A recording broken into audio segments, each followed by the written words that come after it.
How are convicted criminals and even violent kids getting their hands on guns? Sometimes they're stolen, but the ATF says the majority of the time, qualified New Mexicans are buying guns for people who should not have them. In a KRQE investigation, Ann Perret shows you how law enforcement tries to track down these so-called straw purchases and why the cases can be tough to prove. 911 emergency. My grandson just shot my brother. Hurry! Hurry, please! Police department. It's January 12th. Albuquerque police are responding to the first murder of 2022. They find Daniel Trujillo dead in his living room. His great-nephew, Dominic Mora, admits to pulling the trigger. Like I heard the pop and I closed my eyes and he just fell. He's dead to me. Alberta Trujillo is the one who called 911. She's Mora's grandma. APD asks if she's ever seen him with guns. I said, I don't like him. I'm afraid of him. Get him out of here.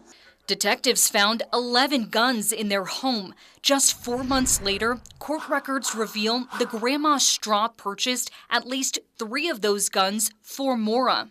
On a straw purchase, someone is going in there and buying the firearm for somebody else and lying on the form that is in fact for them when it really wasn't. Court records state Trujillo confessed to the feds her grandson ordered the guns online. She went to the store to buy them for him.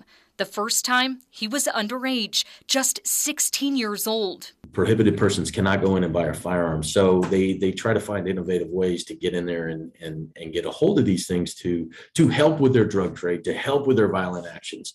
ATF Special Agent Brendan Eiber says family members with clean records often do the job. That's how Omar Felix Cueva had a gun when State Police Officer Darian Jarrett pulled him over in February 2021. Cueva's wife, Laura Swanquist Chavez, admits she bought it for the convicted felon in August 2020. 162 days later, Felix Cueva used it during the stop to shoot and kill Officer Jarrett. That number of days between when a gun is legally bought and when police recover it is called the time to crime. And the shorter time to crime is a little bit of a clue for us, right? Because usually people that are buying firearms for hunting or, for home protection or whatever, they're not really getting rid of those firearms after 79 days. That time frame is generated by an electronic trace, or e-trace. It is typing the gun information into a website that is hosted by the ATF. We enter that information. We have an agency code. We provide serial number, make, model, and some other identifiers. And we submit it to the ATF. Commander Nicholas Sanders oversees the Albuquerque Police Department's Scientific Evidence Division inside the agency's crime lab. Pretty much any firearm that we receive in that is connected to a criminal nexus, we will enter it into e-trace. In return, within 24 hours, investigators learn who bought the gun and where and when they did so. For example, APD recovered a gun at this murder in July 2021.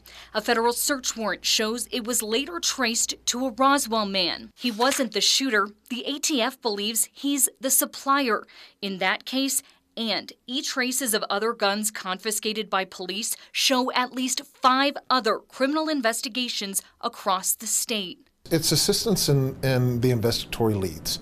Answering the question, how did the suspected criminal get a gun? And while the ATF believes it's typically through a straw purchaser, Special Agent Eiber says they can't know how bad the problem is because police agencies aren't required to trace guns. And right now, only 50% actually do.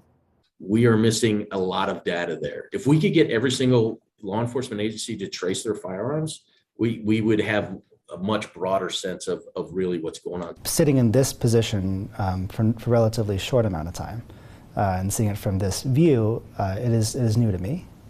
And I think it's an important focus. Since Alexander Ubaez became New Mexico's U.S. Attorney last May, we noticed an uptick in the number of straw purchasing investigations. His office charged 8 people in 2022 compared to 1 a decade ago, and there are other search warrants that haven't yet led to charges. So it works both from the beginning and from when we seize a gun, where did it come from? And then when we take a gun from a drug trafficker, where is it going?